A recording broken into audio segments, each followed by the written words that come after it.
kelas 2 ini. Pada pagi hari ini kita akan membahas tentang menulis naskah akademik ya, atau akademik writing. Jadi sudah mendapatkan materinya. Nah, saya rasa kita bisa makin cepat ya hari ini, semoga tidak molor. Ya, jadi tujuan pembelajarannya apa ya? Dengan mengikuti kuliah hari ini, diharapkan nanti mahasiswa mampu menjelaskan jenis-jenis naskah akademik, ya, mampu menjelaskan prinsip-prinsip penulisan naskah akademik, dan harapannya yang ketiga mampu menulis naskah akademik, ya. Adik-adik sudah mendengar atau mendapatkan flyer informasi tentang Medmotion? Sudah ya. Jadi setelah kuliah hari ini harapannya nanti adik-adik ikut ya memeriahkan kompetisi penulisan naskah akademik di Medmotion ya. Ya. Ini kan kelas ini dibagi di 10 kelas kecil kan ya. Minimal ada 10 kompetitor lah di kelas ini gitu ya. Biar nanti bisa maju ikut berkompetisi di Medmotion ya. Ada 5 tema besar ya dalam penulisan naskah. Adik-adik bisa ambil salah satu, kemudian mungkin ada beberapa juga yang Anda bisa berkompetisi di berbagai bentuk mungkin esai ya, kemudian literatur review yang terstruktur, ada juga poster, saya rasa ya, poster saintifik ya, scientific poster, kemudian ada video juga ya. Nah, ikut di salah satu itu ya. Ya, kan di tahun-tahun kemarin sedikit sekali partisipasi dari mahasiswa tuan rumah ya, ini sangat mengecewakan ya. Karena sebetulnya kita mengundang partisipan dari luar itu untuk bertanding dengan kita gitu ya. Kita berkompetisi, mengundang kompetitor dari luar untuk men-challenge dengan diri kita ya. Jadi jangan kita justru pasif gitu. Kita harusnya menjadi partisipan yang aktif, ikut berkompetisi di ajang Medmotion ya. Karena dari kompetisi ini sudah skopnya nasional ya. Partisipasi Anda di dalam ajang Medmotion ini nanti menjadi track record ya. Kita akan kita berharap di bidang kemahasiswaan ya, supaya track record itu sudah dimulai dari sejak semester awal mungkin semester 1, 2 dan seterusnya. Karena nanti Anda di semester 6 kami akan menyeleksi kandidat untuk mewakili FKPNS sebagai mahasiswa berprestasi ya. Nah, jadi biasanya kalah karena track record prestasinya itu kurang gitu. Padahal karyanya bagus, tapi karena track record prestasinya itu kalau dihitung paling sedikit ya, akhirnya kalahnya di situ. Oleh karena itu, mari kita mulai membuat track record ya, adik-adik semuanya ya. Ya, lanjutkan ya. Ya, jadi pengertian apakah yang dimaksud dengan naskah akademik? Ya, saya rasa semuanya sepakat ya bahwa naskah akademik itu ya berbeda dengan naskah yang non akademik. Mungkin kalau naskah akademik bentuk-bentuknya sudah ada di slide ini ya, yang sudah dibagikan tadi pagi. Nah, saya ingin tahu bentuk-bentuk naskah yang non akademik Itu kira-kira apa saja supaya kita bisa membedakan.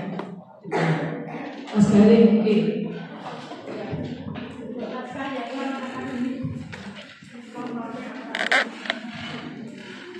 Prosa cerita seperti cerita ya, fiksi ya. Ya. Selain cerita ada juga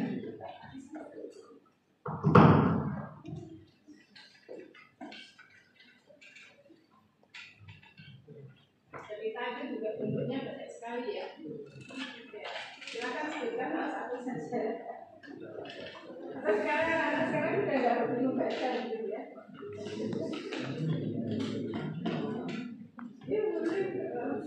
novel. Iya, novel kita kenal. Novel sendiri banyak ya. Novel tentang percintaan, novel tentang ilmiah juga ada loh ya. Novel ilmiah itu, ya walaupun nggak ilmiah karena itu saya dulu suka sekali dengan novel-novelnya Michael Crichton ya, yang menulis Jurassic Park itu ya. Adik-adik kenal nggak? Mungkin nggak kenal ya. Nah, sekarang nggak suka baca buku ya. Novel sejarah ya, misalnya ya. Bumi Manusia itu novel sejarah gitu ya, sejarah kelamnya negara kita ya. Ya. Mungkin dari dulu Paruk itu ya walaupun fiksinya kenal tapi ya, itu novel sejarah, sejarah negara kita itu lebih asik dibaca dari novel kalau saya ya, lebih jujur gitu ya tulisannya ya. Kemudian selain novel mungkin yang tren sekarang apa?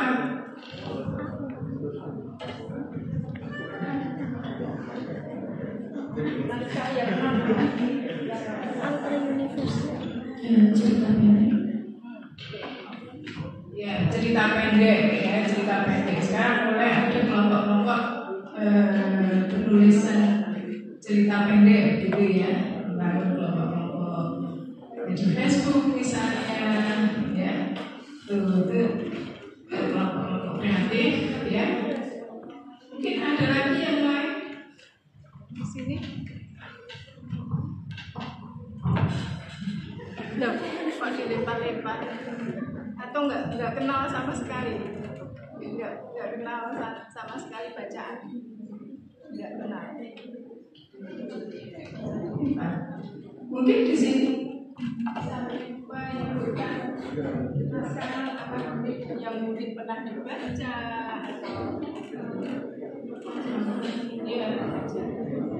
ya betul, majalah koran ya. Walaupun mungkin ada pojok kesehatan misalnya, kemudian ada opini ya, ada resensi ya, itu belum memenuhi kriteria naskah akademik ya. Ya betul ya. Jadi kita harus membedakan ya antara mana yang masuk kriteria naskah akademik dan mana yang bukan gitu ya. Walaupun tulisan di koran misalnya, ada blog ya, sekarang mungkin sudah nggak trending lagi ya blog ya. Sekarang trendingnya vlog gitu ya, video gitu ya.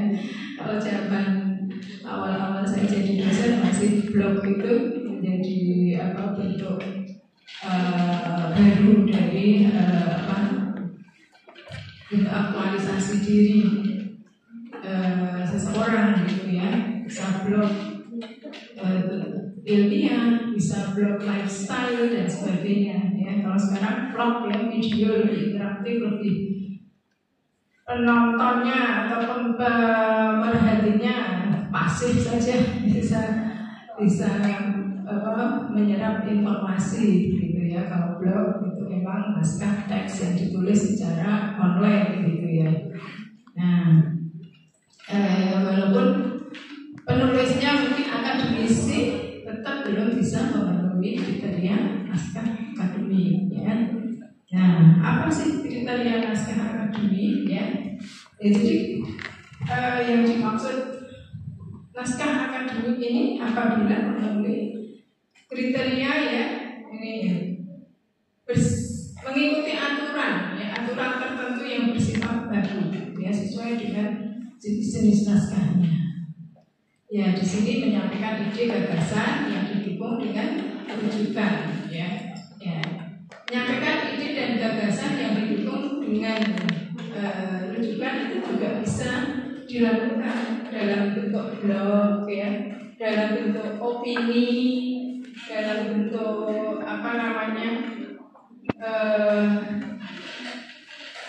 misalnya tulisan di dalam majalah itu juga bisa. Tapi bedanya apa dengan naskah akademik ini mungkin kurang satu lagi ya, yaitu ada proses review ya, ada proses review. Ya, jadi kalau kita nulis satu naskah ya, ada proses peer review ya oleh reviewer yang berkompeten ya.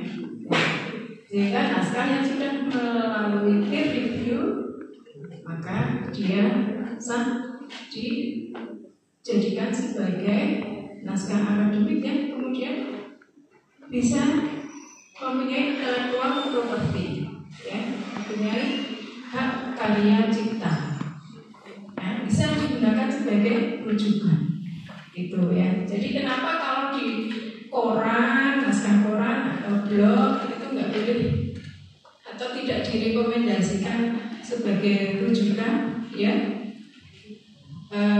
Di pertemuan sebelumnya adik-adik mendapatkan materi dari kakak tingkat ya untuk mengenal naskah-naskah yang bisa digunakan sebagai rujukan gitu ya. Ada tidak salah ingat, saya ada yang mengatakan seperti itu ya. Jadi mengapa koran kemudian blog bahkan Wikipedia ya, itu tidak disarankan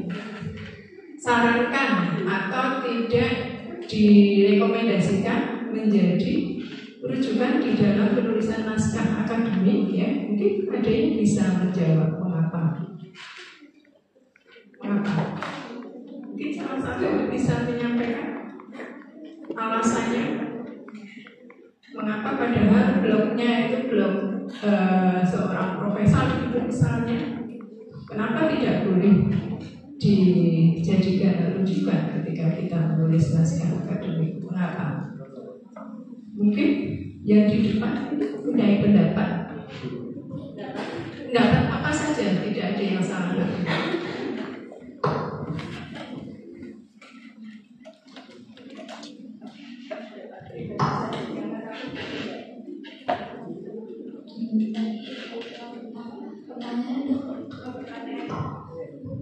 Oke, ya, jadi mengapa kita tidak direkomendasikan menggunakan artikel yang ditulis di koran, di blog atau bahkan Wikipedia sebagai rujukan dalam menulis naskah akademik? Alasannya apa? Mungkin karena kalau misal mengambil rujukan dari blog atau Wikipedia itu lebih ke tidak valid.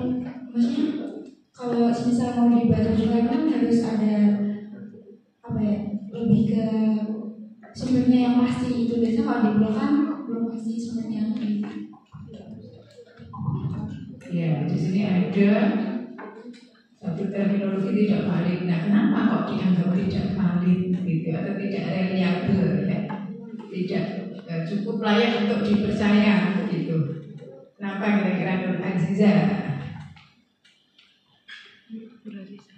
Aziza ya namanya. Siapa?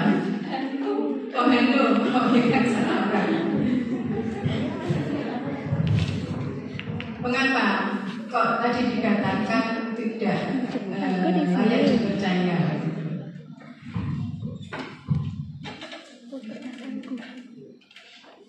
Itu bukan dikit. Itu dikit lagi. Mungkin karena kalau Wikipedia bisa pengaturnya bisa teksnya bisa diedit sama siapa aja. Terus untuk sumbernya juga dari banyak jurnal gitu, kayak lumayan random, jadi nggak dari satu jurnal atau pasti gitu. Ya, jadi justru ini kan sudah ditulis sumbernya jurnal, kenapa nggak boleh dipakai gitu ya? Ya, jadi karena memang tidak ada review tadi, tidak melalui proses peer review. Betul ya, siapapun bisa mengupdate, bisa memperbaharui ya. Di Wikipedia itu ada ini kan, ada statement bahwa silakan mengupdate gitu kan ya. Jadi siapapun boleh mengupdate informasi gitu.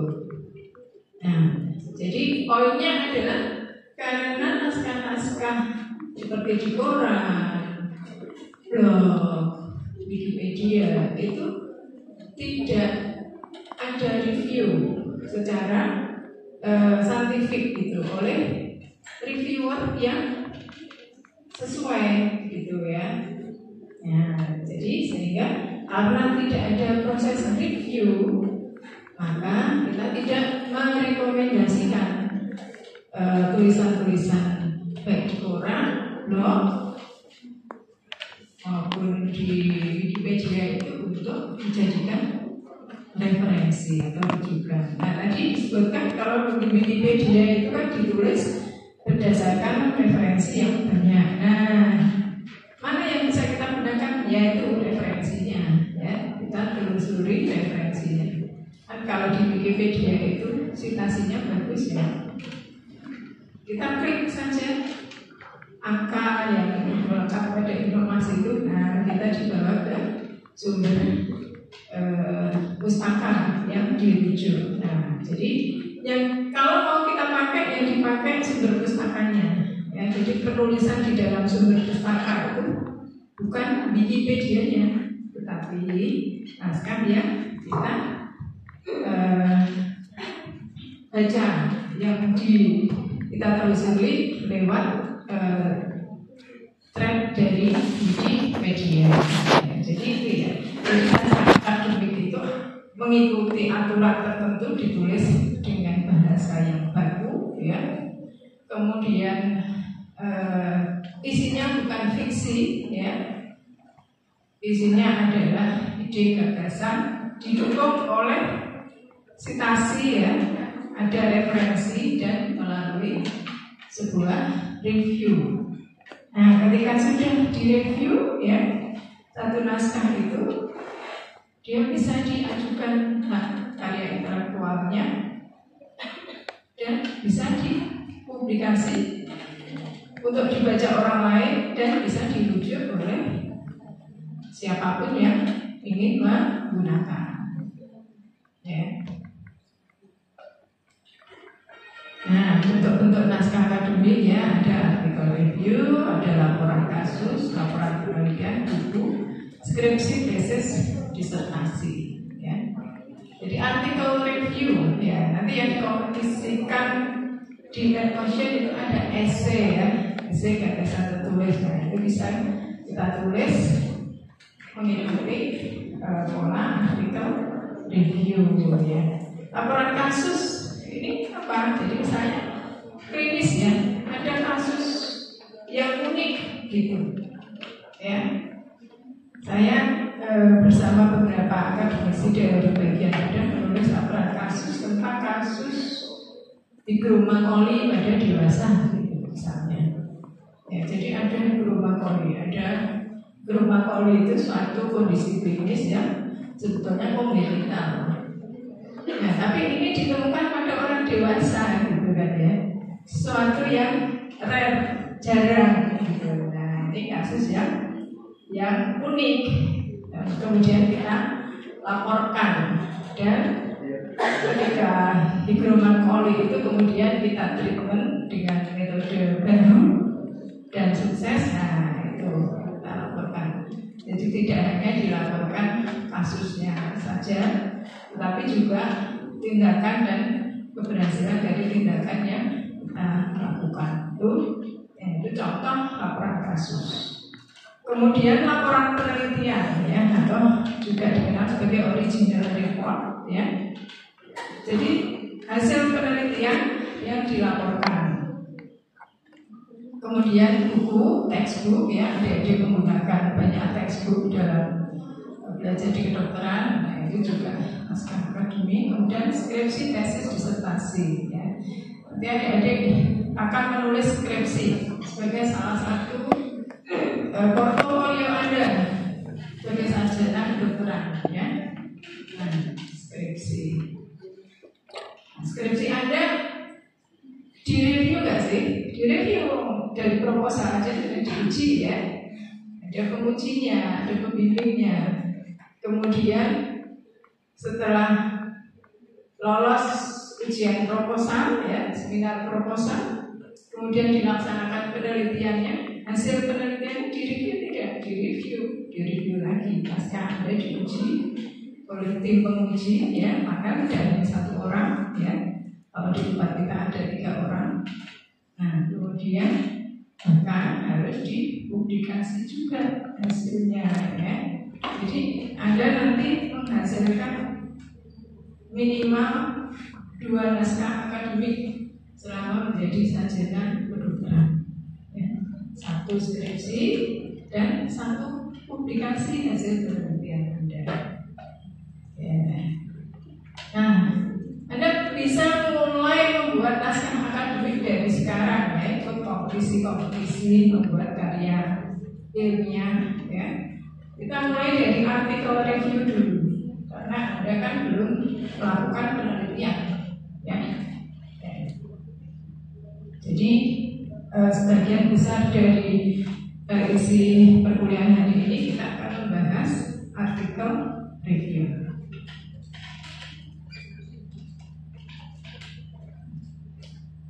Nah, apa saja sih bentuk artikel review ya? Kalau kita seleksi di search engine gitu misalnya, kita pilih review gitu, nanti kita akan dapat banyak sekali artikel ya yang merupakan jenis artikel review. Kita bisa mengelompokkan menjadi narrative review, scoping review, systematic review, bisa dengan meta analisis atau tidak tanpa meta analisis, dan yang keempat adalah meta analisis itu sendiri ya. Untuk yang akan dikompetisikan di mentorship ya, adik-adik bisa membuat narrative review ataupun scoping review ya, atau mungkin kalau lebih mau tantangan yang berat lagi, saya mau nulis yang systematic review bisa ya. Jadi yang narrative review ini nanti masuknya ke gagasan tertulis ya, essay ya, essay, kelompok essay itu cukup narrative review saja sudah cukup. Sedangkan ada literatur review ya, kemudian yang lebih terstruktur di kategori literatur review, ada dia bisa menulis scoping review ataupun systematic review ya. Nah, narrative review ini yang seperti apa sih gitu ya. Jadi dari kelompok review artikel itu yang paling sederhana ya. Ini adalah yang narrative review atau gagasan tertulis. Ini membahas secara komprehensif ya, secara menyeluruh ya. Sebuah pertanyaan penelitian berdasarkan literatur yang sudah dipublikasi. Jadi Anda melakukan brainstorm. Dan pasien besok itu topiknya kardiovaskuler ya, penyakit kardiovaskuler dibagi dalam 5 topik, misalnya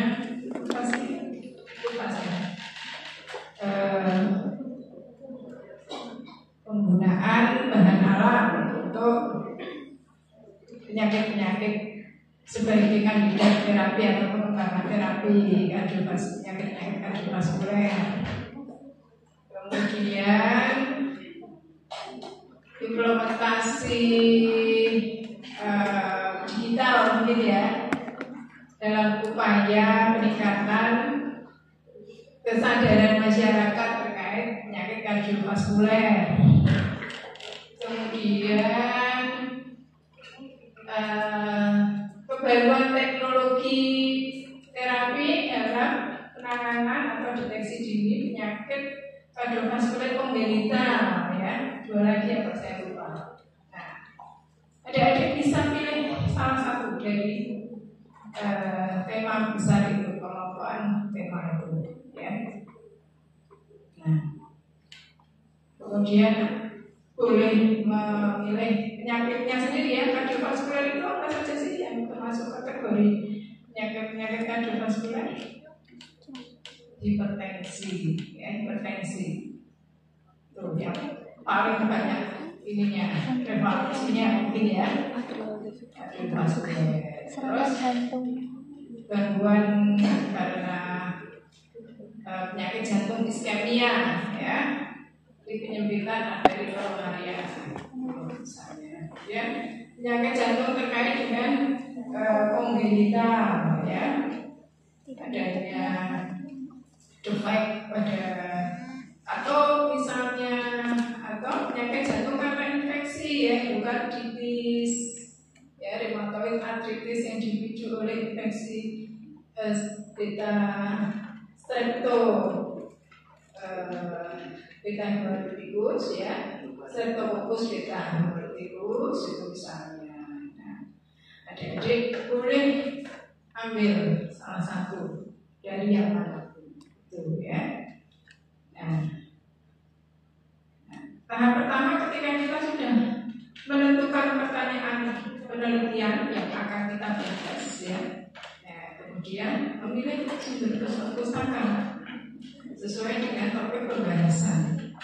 Nah, dalam pemilihan sumber pustaka ini, ya, kita akan mempunyai nilai lebih kalau kita membahas atau mereview antara sumber pustaka yang pro maupun yang kontra, keuntungan dan kekurangan, ya. Tuh, ya, untuk penelusuran sumber pustaka saya rasa sudah dilatihkan, ya, dengan search engine, dengan artificial intelligence yang sekarang banyak sekali, ya, ditawarkan, ya. Nah, kemudian setelah terkumpul sumber pustakanya, nah, kita bisa lakukan analisis dan sintesis, ya.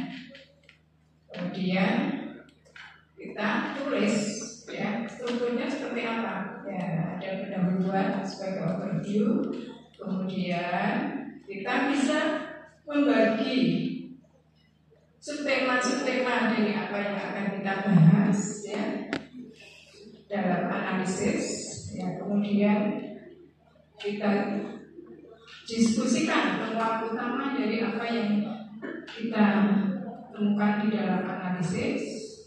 Nah, kemudian di dalam kesimpulan kita jadi tidak sekedar merangkum, tapi memberikan apa arah ke depan yang bisa dilakukan, rekomendasinya apa, future directionnya apa, gitu, ya.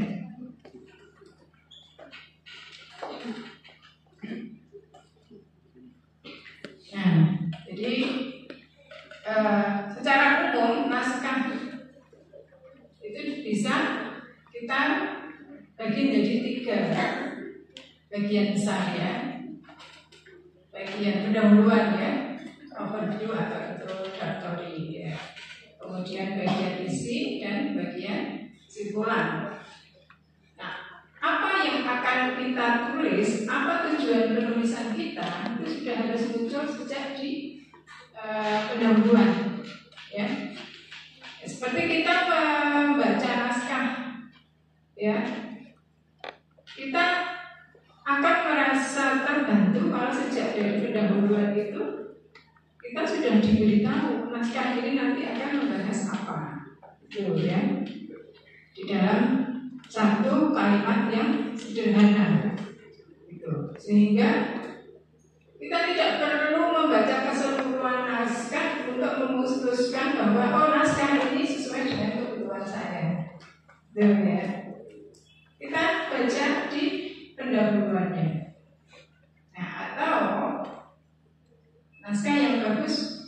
sesuai dengan abstraksi yang bagus, ya kita bisa men-screening naskah ini sesuai dengan kebutuhan atau tidak dari baca abstraknya. Ya. Kalau kita melakukan penelusuran atau pencarian dengan search engine, ya, mungkin dengan memasukkan 3 kata kunci, ya, ribuan pasti, ya. Kita akan menemukan ribuan naskah dengan 3 kata kunci. Nah, kemudian kita dengan sintak yang tepat mungkin bisa restriksi, mengurangi banyak, ya, dari ribuan mungkin ratusan. Tuh. Dari ratusan mungkin kita limitasi untuk 5 tahun terakhir gitu, ya. Ya mungkin jadi puluhan. Nah, kalau puluhan, oke lah. 100 naskah itu kita bisa mencari, memilih mana yang sesuai dan mana yang tidak secara lebih efisien, ya. Ya. Kita screening dari abstraknya, mana yang sesuai, mana yang tidak sesuai. Nah, nanti ketemu naskah yang betul-betul sesuai dengan yang kita butuhkan, yaitu dari abstraknya. Ya, kalau misalnya abstraknya terlalu singkat, gitu ya, tidak terlalu informatif, nah baca pendahuluannya. Nah, sehingga pendahuluan itu akan bagus ketika di dalam pendahuluan itu ada statement yang menjelaskan apa tujuan naskah itu ditulis atau apa kira-kira isi naskah itu nantinya, gitu ya. Nah, kemudian isi dari naskah atau body. Nah, jadi mengelaborasi ide-ide yang sudah ditunjukkan di dalam pendahuluan tadi, ya. Nah, ini bisa dibuat sesuai dengan alur berpikir, ya, dengan subheading yang nanti akan menjelaskan apa yang akan dibahas di dalam naratif review itu secara lebih detail.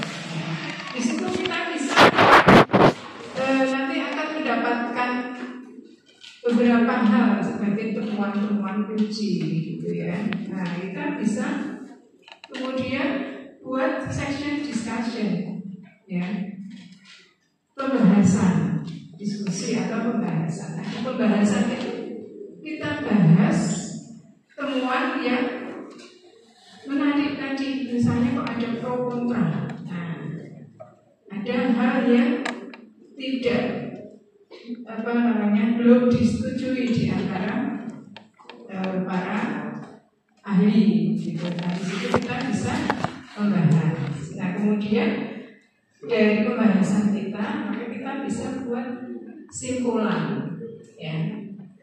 Nah, jadi ini secara umum struktur dari naratif review. Nah, jadi pendahuluan yang baik adalah pendahuluan yang memuat tujuan dari penulisan naskah yang akan dilakukan. Ini sebagai contoh saja, ya, menurut saya ganti sejak tahun berapa ya ini, ya? Sejak ada COVID gitu. Nah, ini jadi ini artikel ini akan membahas bla-bla-bla. Jadi ketika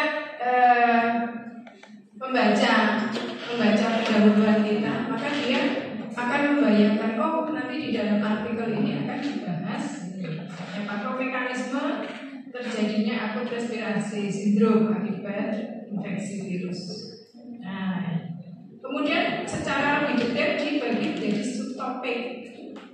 Ini mekanisme infeksi, tropisme, respon imun humoral, kemudian gagal respirasi. Nah, dari pendahuluan ini, nah, kemudian nanti dielaborasi dalam body isi, ya, sesuai dengan apa yang disebutkan di pendahuluan tadi.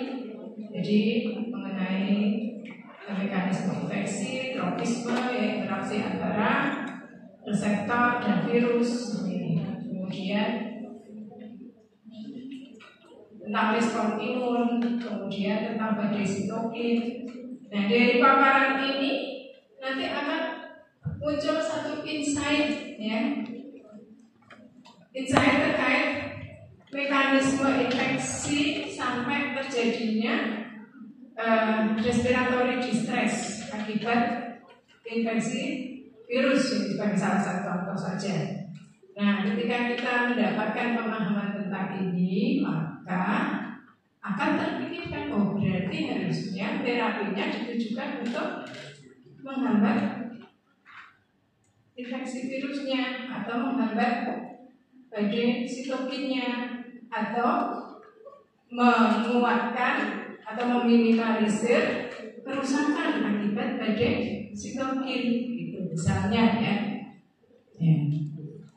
Nah, jadi dari isi ini maka kita bisa mendapatkan insight yang kemudian bisa kita bahas sebagai gagasan yang tertulis. Ya, jadi apa yang maksudnya gagasan tertulis itu tadi adalah insight yang didapatkan dari pendekatan-pendekatan yang tadi, ya, pendekatan secara runtut gitu.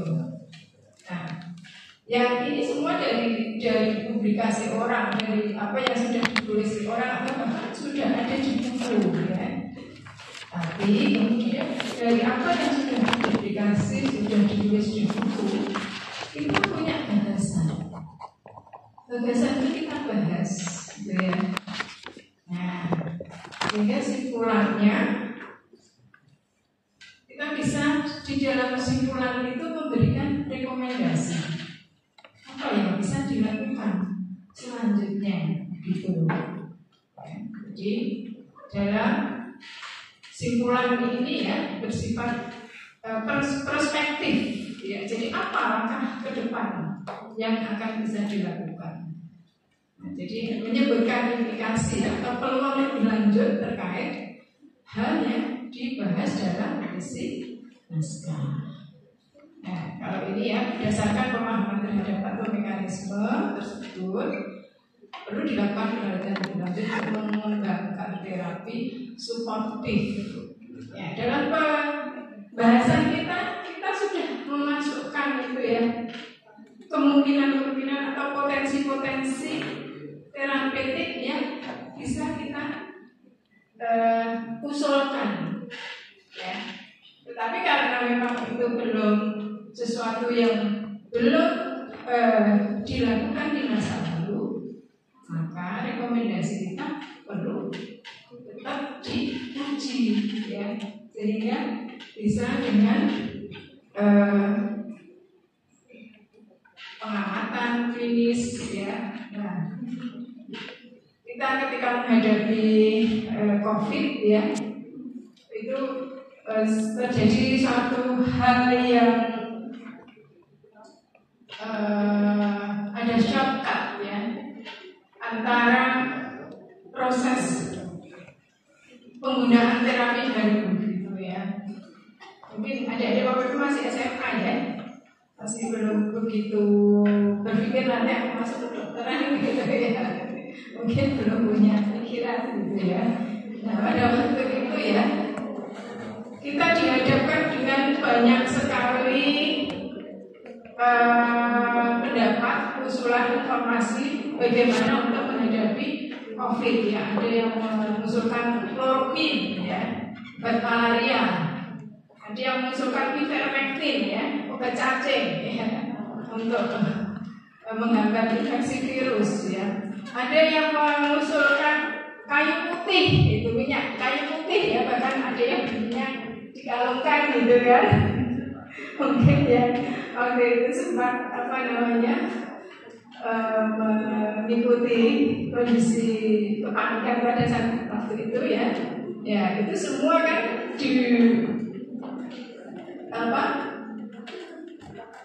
pemilihan atau usulan-usulan itu, ya, diawali dengan adanya penelusuran dan sebagainya, ya.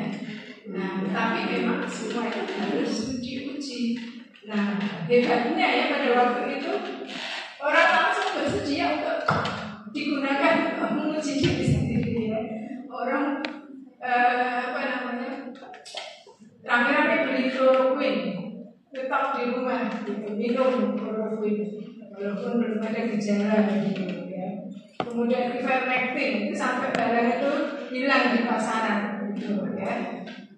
Nah, kemudian minyak kayu putih, kan orang ada membuat video bagaimana minyak kayu putih itu diuapkan kemudian dihirup membuat kayak alat pipa corong gitu supaya menghirupnya itu efisien gitu ya. Itu terjadi ya.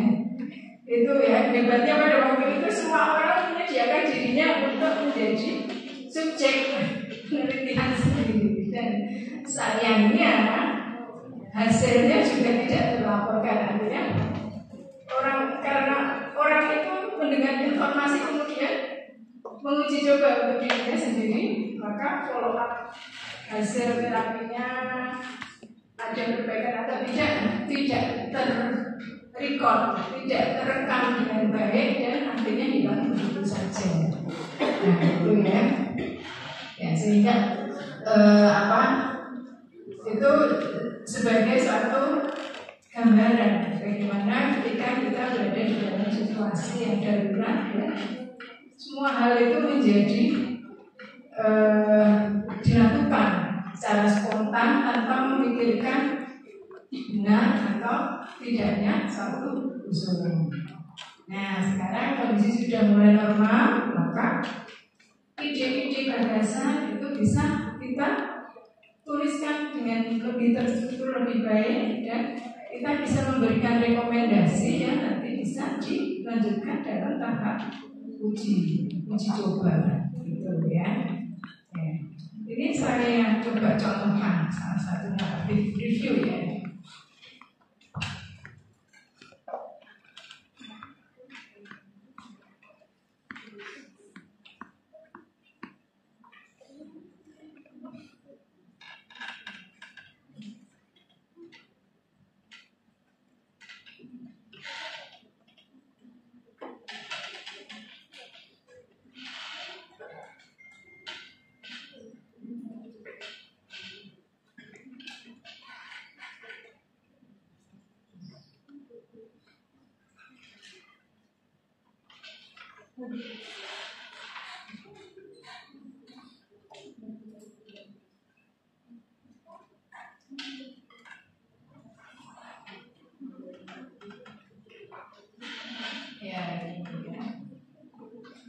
Jadi dari judulnya orang sudah tahu oh ini jenis narrative review ya.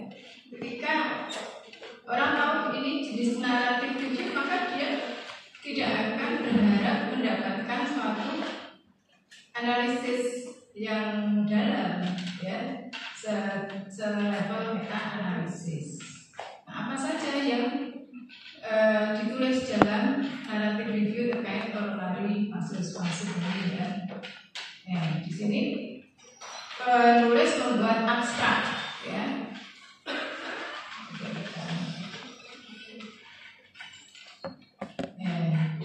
Jadi ini ya, mengapa corollary arterial fase itu perlu dituliskan? Nah, di sini ada alasannya. Dan CAVS plays an important role in acute chest pain syndrome ya. Ya, kemudian ada patofisiologi yang ada gap, ada kesenjangan ya mengenai patofisiologi, pengetahuan mengenai patofisiologi, sehingga ini alasan penulis untuk mengangkat tema ini. Nah, kemudian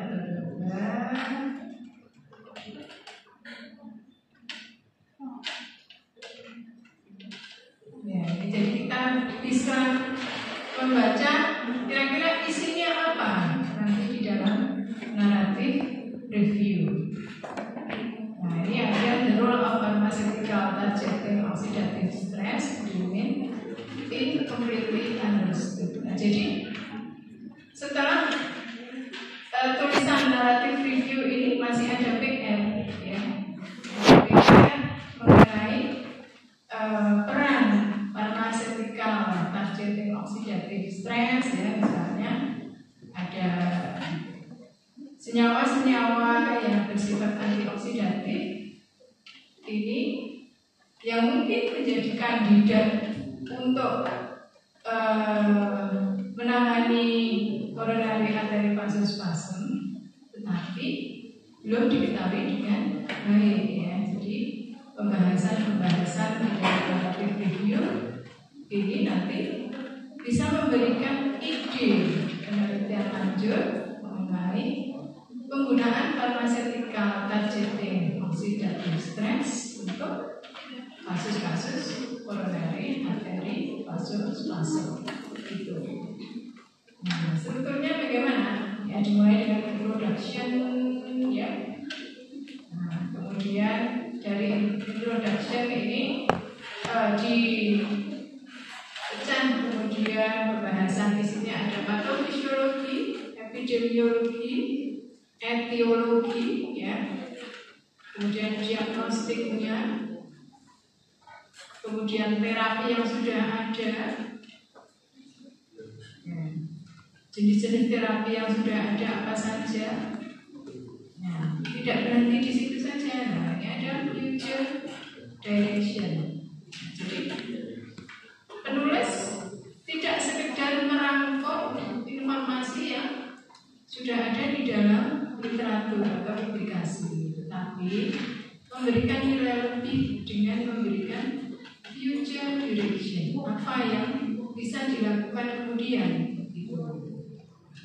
Kemudian akhiri dengan sebuah konklusi, ya, simpulum. Nah, seperti ini. Jadi adik-adik bisa membuat gagasan tertulis, ya, seperti ini, ya. Silakan nanti berkelompok, ya, tidak bekerja sendirian, ya. Kemudian diikutkan di dalam mind motion.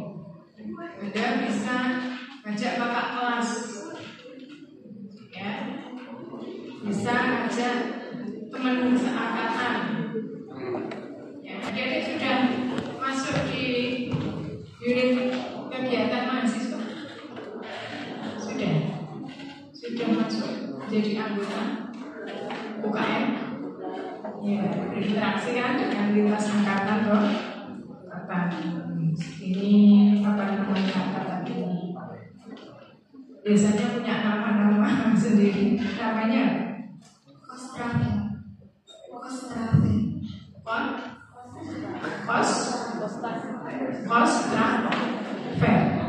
Oh iya, nggak tahu artinya apa itu.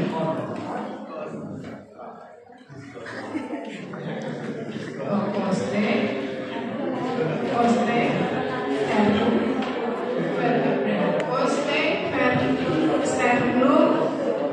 kenapa nggak torak saja?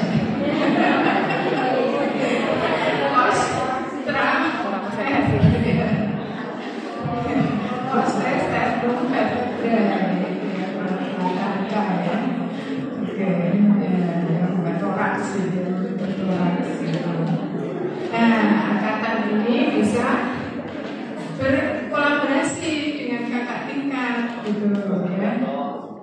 Nah, bisa 2 orang atau 3 orang, ya, atau mungkin lebih, gitu, membuat satu naskah. Ya, kebetulan kan temanya tentang kardiovaskuler, ya. Ya, adik-adik kalau misalnya bingung, dok, bagaimana cara memilih tema, gitu, ya. Bagaimana memprioritaskan atau saya menentukan tema yang menarik itu caranya bagaimana? Ya, coba mungkin Anda sudah menguji kardiovaskuler kan, kemudian kaitannya dengan penyakit, coba cari prevalensinya. penyakit kardiovaskuler yang prevalensinya tinggi. Ya.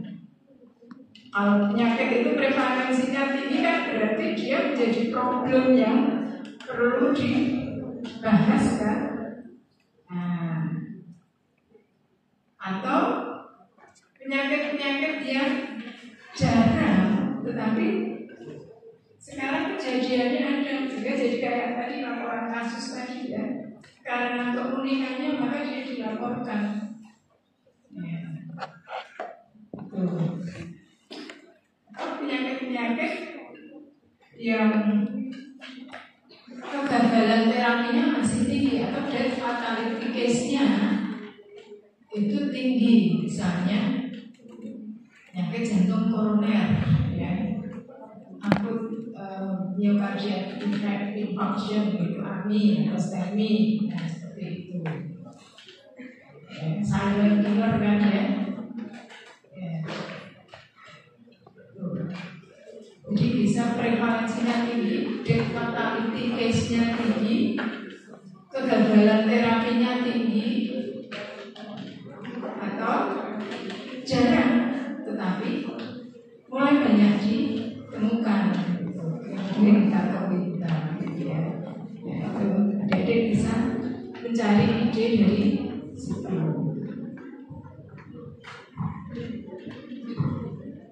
Nah, kita tahu prevalensi penyakit itu tinggi atau rendah dari mana gitu ya, pertanyaannya. Ya, coba buka sensus kesehatan rumah tangga ya, SKRT ya. Itu ada di Kemenkes ya. Anda search aja sensus kesehatan rumah tangga itu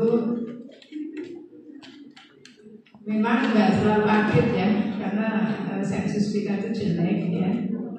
5 tahun terakhir itu paling baru kalau tidak salah 2018. Setelah COVID ini sepertinya belum ada lagi sensus kesehatan ya. Nah, Anda bisa berdasarkan itu. Aku bahkan dengan kejadian pandemi ini ya, setelah COVID mungkin pola penyakit itu berubah ya. Anda juga bisa melihat efek dari COVID-19 terhadap prevalensi penyakit kardiovaskuler.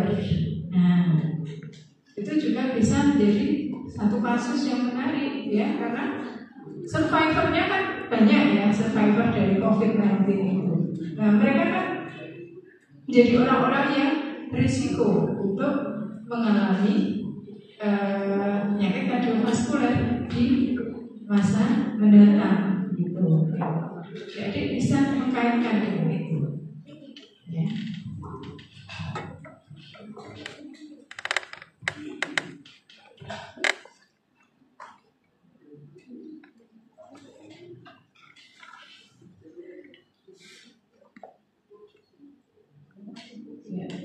Kita lanjutkan ya untuk kembali ke PPT ya, kemudian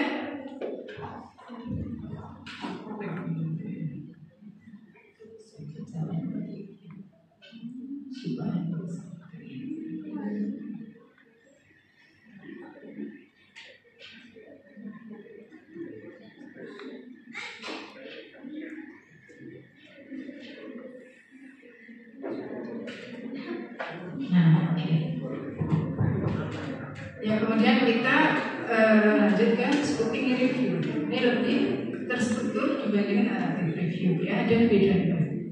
Nah, ini dia memetakan literatur yang ada tentang topik yang beliau. Jadi misalnya kardiovaskuler itu ya, penyakit kardiovaskuler itu kan sangat luas sekali ya. Nah, kemudian Anda bisa masukkan kata kunci dengan untuk mempersempit. Jadi dari penyakit kardiovaskuler apa yang mau diteliti gitu.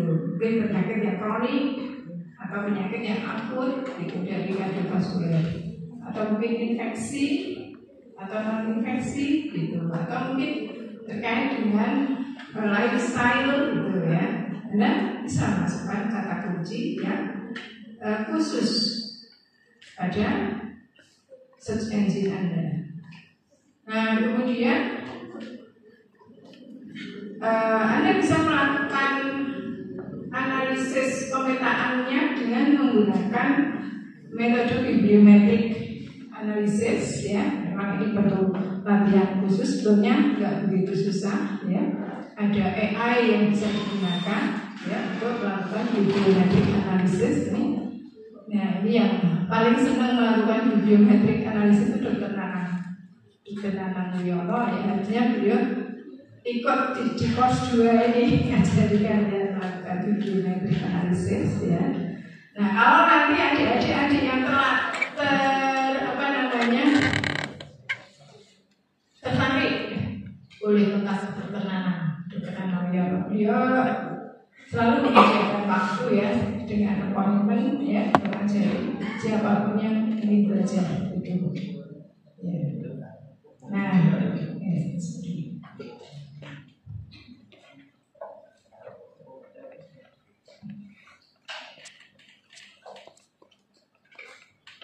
ya, jadi ini ya, jadi tujuannya adalah menyoroti tema umum, tren yang terjadi di dalam suatu topik tertentu dan menemukan kesenjangan dalam literatur.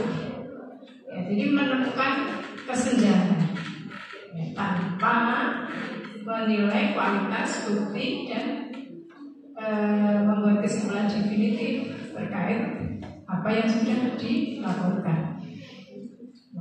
Menilai kualitas bukti, membuat kesimpulan ini dalam meta analisis ya, tidak dilakukan pada scoping review ya.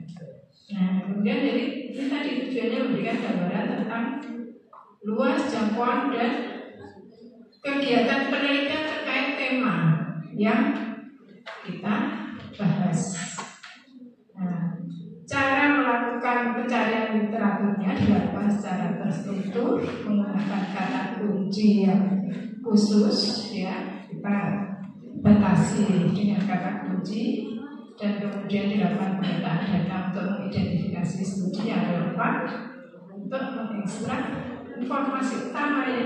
Jadi tujuannya adalah tadi sampai kita dapat menemukan adanya kesenjangan di dalam tema tersebut itu ya. Coba saya tunjukkan metodenya ya.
Jadi kita mengidentifikasi ya, kita akan identifikasi ya, kita lakukan pencarian dengan search engine ya, mungkin pencariannya bisa ke Google Scholar, ke Scopus, ke PubMed, ke Web of Science misalnya ya, websitenya Web of Science atau websitenya PubMed, websitenya Scopus yang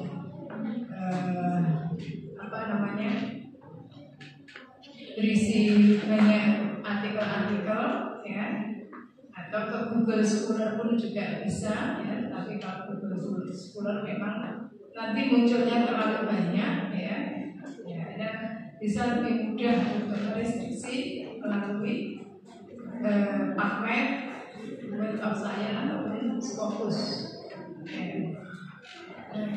Kemudian, nah dari sini nanti akan ketemu banyak sekali paper, gitu ya. Nah, kemudian di sini identification of new studies, ya database yang register. Nah ini kita restriksi berapa tahun terakhir, gitu ya. Kalau misalnya di sini pasti ribuan. Sebelum kita restriksi tahunnya, pasti ribuan dokter yang menggunakan kata kunci yang kita masukkan. Kita nggak akan mungkin melihat itu semua. Nah, kita restriksi misalnya 5 tahun terakhir, ya. Dengan 5 tahun terakhir, ini pun pasti masih banyak sekali, ya. Kalau dengan 5 tahun terakhir itu masih terlalu banyak, maka kita bisa restriksi, kita remove ya artikel-artikel yang review misalnya, artikel review ya, kita nggak akan review menggunakan review artikel yang ditulis orang lain sebagai rujukan kita, ya. Kita maunya review original paper yang dilakukan oleh orang lain. Nah, kemudian dari berapa website yang kita pakai, berapa organisation misalnya ya, misalnya dari ada organisasi yang membuat atau melaporkan hasil penelitian misalnya WHO itu ya bisa kita sebutkan. Kemudian berapa citasi ya yang diperoleh itu ya. Nah, ini bisa kita tuliskan di sini ya. Kemudian kita men-screening berapa yang sesuai gitu ya, berapa yang di-exclude.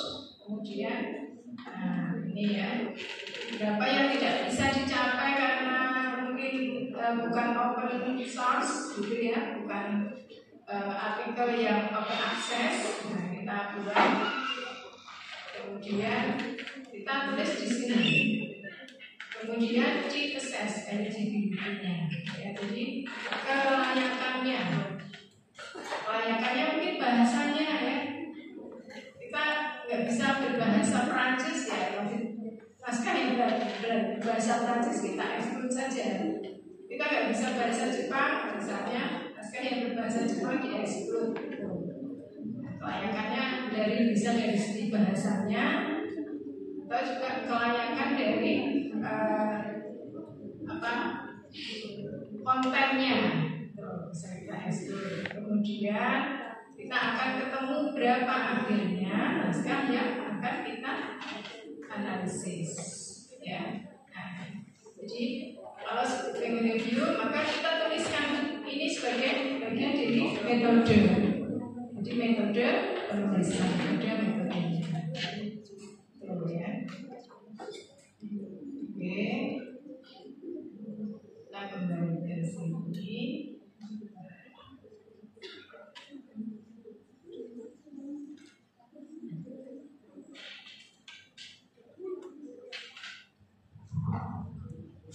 Ya, jadi ada satu tahap yang lebih dibanding nanti review. Nah, ini pelaporannya, penulisannya ya mengikuti struktur yang kurang lebih sama, tetapi di sini ada metode. Ya, ada metode. Nah, kemudian ada result dari literatur yang kita dapatkan tadi. Ya, kemudian dari result yang bisa kita tampilkan sebagai satu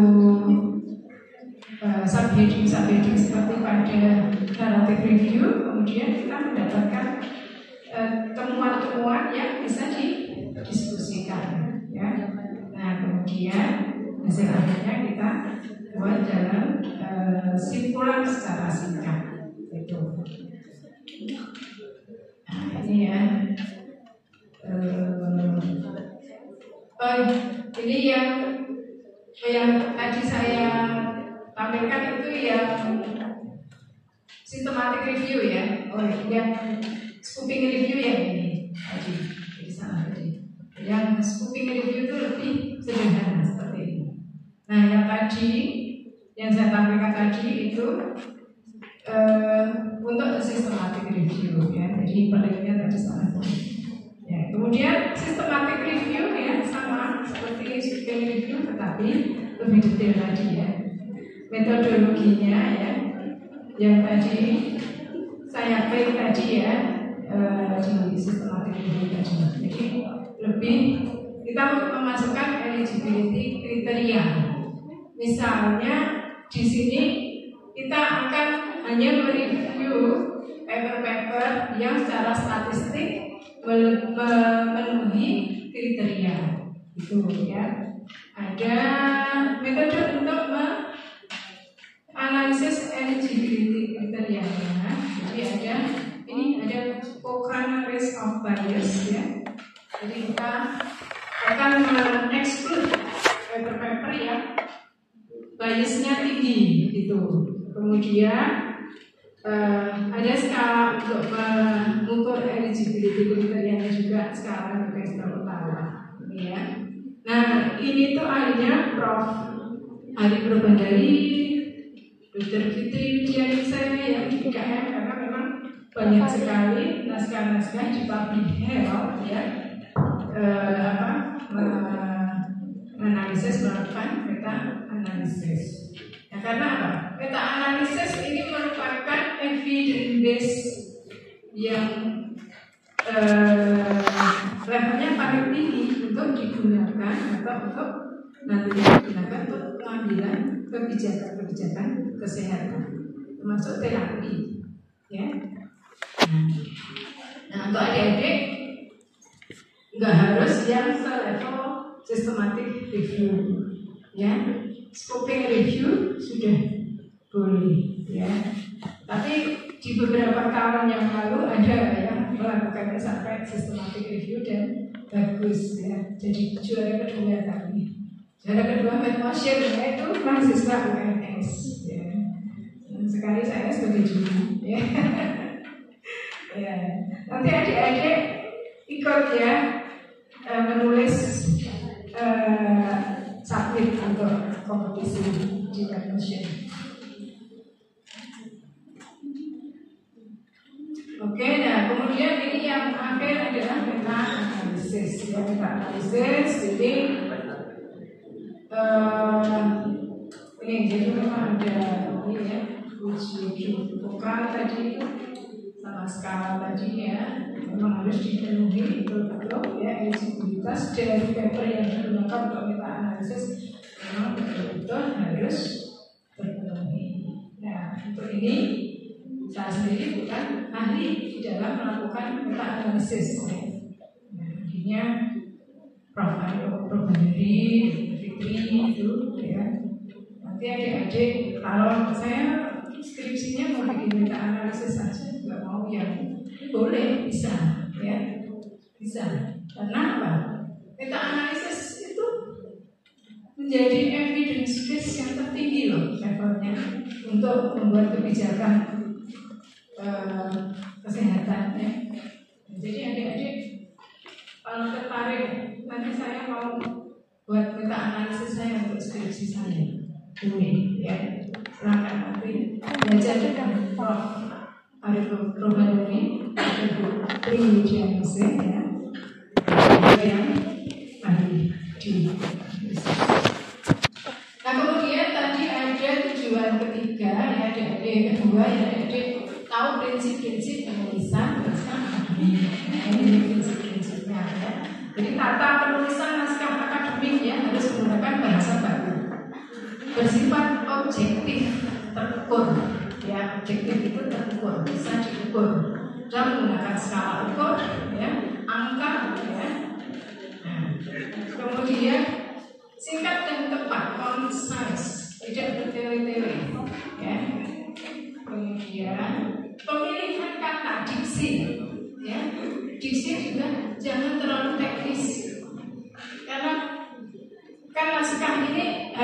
dibaca oleh masyarakat yang luas ya, kalangan akademik, kalangan fakultas kesehatan saja ada kedokteran, ada farmasi, ada kebidanan, ada fisioterapi, ada keperawatan ya, yang semuanya mungkin nggak tahu istilah yang sangat teknis gitu, sehingga pilih kata-kata yang mungkin kalau sudah ada padanan dalam bahasa Indonesia, gunakan padanannya.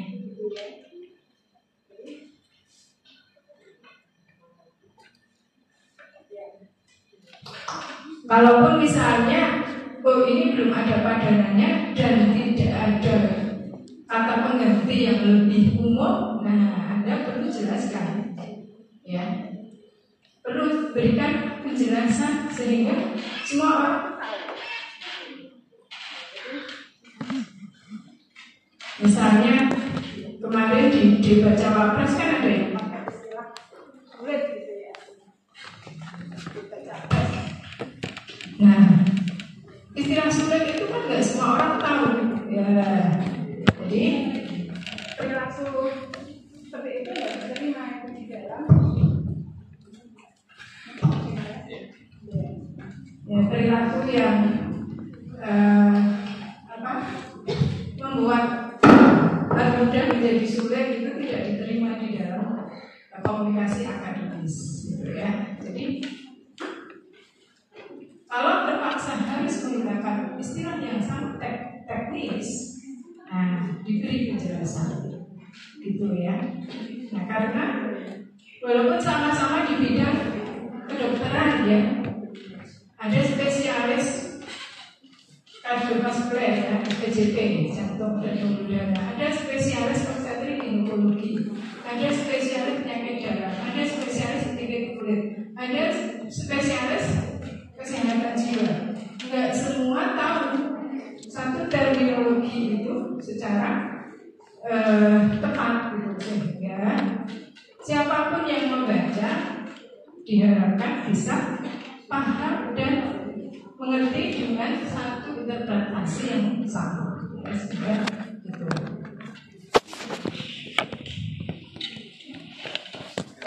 Nah, kemudian tidak boleh menyampaikan suatu istilah yang nanti bisa menimbulkan value judgment ya. Jadi ekspresi-ekspresi yang menghakimi atau ekspresi-ekspresi yang menunjukkan keberpihakan itu tidak boleh ya, karena Anda harus menuliskannya secara objektif, bukan subjektif ya. Jadi sebagai contoh ini menggunakan kata sangat tidak relevan ya, itu kan subjektif ya, bagi Anda mungkin sangat tidak relevan, tetapi bagi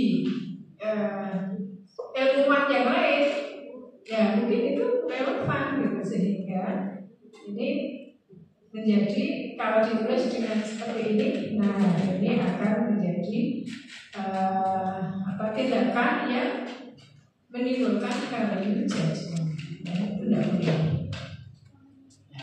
Kemudian boleh dilakukan dengan kalimat yang lebih baik, lebih objektif. Jadi misalnya penelitian ini menunjukkan bahwa ini bersifat ini diduga akan memperburuk kondisi pasien COVID. Nah, diduga ini kan ada pembahasannya. Kenapa orang sampai pada dugaan memperburuk kondisi pasien COVID-19 ini kan sudah dibahas. Ada alasan-alasannya secara patogenesis. Nah, meskipun demikian, karena belum ada penelitian baik pada tingkat sel maupun organisme, maka pendapat tersebut belum dapat diterima dan harus diuji gitu ya. Jadi yang belum dapat diterima yang mana? Yang memperburuk kondisi ini. Mendapat bahwa Obumin dapat mengaktifasi reseptor ACE yang akan memperburuk kondisi pasien COVID, ini belum bisa diterima sehingga perlu diuji lagi. Ini lebih objektif ya, karena memang faktanya seperti itu ya, dari analisis bioinformatik datanya seperti ini. Tetapi apakah hasil analisis bioinformatik itu selalu terjadi pada level sel atau organisme? Tidak, ya. Sehingga untuk simpulan apakah ini benar atau tidak perlu ada tahap uji selanjutnya. Nah, kemudian ini ya, menulis secara objektif, ya. Jadi objektivitas itu bisa diukur ya dengan skala ukur nominal, dikotomi ya, misalnya benar salah. Kemudian kategorikan, misalnya ranking ya, ranking 1, 2, 3, mana prioritasnya itu kategorikan. Ordinal, skor misalnya, skornya 5, skornya 3, skornya, nah, itu kan scoring. Kemudian secara numerikal ya, parametrik ya, 0, 1, 2, 3 rasional. Kita gunakan itu dalam menampilkan data. Ya. Nah, itu bersifat subjektif. Jadi bukan kata beberapa, sebagian besar itu tidak ada di dalam skala objektif itu tidak ada ya. Nah, tadi dari judgment tadi bisa muncul dengan penggunaan kata-kata yang tidak tepat. Jadi misalnya sangat tidak relevan, ironisnya, ya ini tidak boleh. Kemudian menghindari penggunaan kata saya, kami, kita, ya. Ya, tetapi boleh menggunakan nama orang kalau kita mensitasi nama orang, ya. Kalau itu pendapat kita ya tampilkan saja, tidak perlu menyebutkan bahwa itu hasil temuan kita, gitu ya. Tampilkan saja, laporkan saja datanya. Kalau ini sebuah laporan penelitian, gitu ya. Nah, kemudian menulis dengan tepat, concise, lakukan paraphrasing dengan benar, ya. Jadi Anda paraphrasing bisa jadi menuliskan lagi apa yang Anda interpretasi ya dari naskah yang Anda baca, nah, tapi harus benar ya. Karena apa? Nanti kalau citasinya salah, paraphrasingnya salah, akan ketahuan ketika dipublikasikan. Ada cross reference yang sekarang ya, publikasi itu kita ada citasinya, kalau ada cross reference ya. Nah, kalau kemudian penulis naskah asli yang ada citasi itu benar, oh ini salah nih, itu kan ketahuan ya, sehingga harus melakukan paraphrasing. Nah, untuk menghindari penulisan yang membingungkan maknanya ya, gunakan kalimat yang sederhana, kalimat tunggal ya, dan kurangi penggunaan kalimat majemuk ya. Nah, rujukan ya disusun berdasarkan informasi yang merujuk pada naskah yang telah dipublikasikan. Ditulis di dalam naskah sebagai citasi dan kemudian ditulis juga di dalam daftar pustaka ya, sebagai bibliografi. Nah, cara menulisnya ya Anda bisa gunakan Mendeley yang gratis ya, Zotero ini juga gratis, EndNote ini berbayar ya. Saya ya saat ini saya menggunakan Mendeley ya, pada tahun dulu saya pakai EndNote, tapi karena sudah lama nggak pakai dan akses EndNote sudah habis gitu ya. Waktu saya kuliah di universitas lain itu dapat akses EndNote kan ya. Nah, setelah saya lulus EndNote-nya diputus kan license-nya, sehingga saya tidak bisa menggunakan lagi. Nah, akhirnya pakai Mendeley yang gratis ya. Jadi bisa pilih yang mana sekarang. EndNote berbayar, kita bisa beli di Shopee. Dan terakhir saya mau submit paper ke sebuah jurnal yang minta referensinya ditulis dengan EndNote ya. Saya beli di Shopee 25.000 dan bisa dipakai ya. Oke. Nah, plagiarisme ya adik-adik ini menjadi suatu hal yang sangat penting ya, karena intellectual property itu suatu kekayaan yang harus dihormati ya. Jangan sampai kita terindikasi melakukan plagiarisme, melakukan pencurian intelektual. Suatu hal yang sangat merupakan akademik misconduct ya. Kemarin kita bahas tentang etika masyarakat akademik gitu ya. Ya, salah satunya kalau terindikasi plagiarisme, nah sanksinya akan sangat berat. Sekarang ada software ya, alien ya, yang mungkin Bu Dr. Yulia Sari ya sudah menjelaskan dan cara penggunaannya. Jadi dapat akses untuk menggunakan alien? Enggak, bisa minta ke perpustakaan sama Bu Tari ya, Bu Tari, tapi bisa minta akses ke sana. Walaupun misalnya aksesnya untuk mahasiswa terbatas, Anda bisa minta tolong dosen untuk melakukan checkingnya karena dosen cuma dapat akses, ya. Nah ini ya lakukan paraphrasing, ya paraphrase.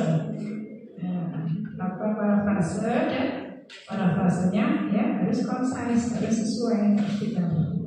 Oke, ya ini bekal adik-adik untuk menjadi penulis naskah akademik ya. Semoga bermanfaat dan saya tunggu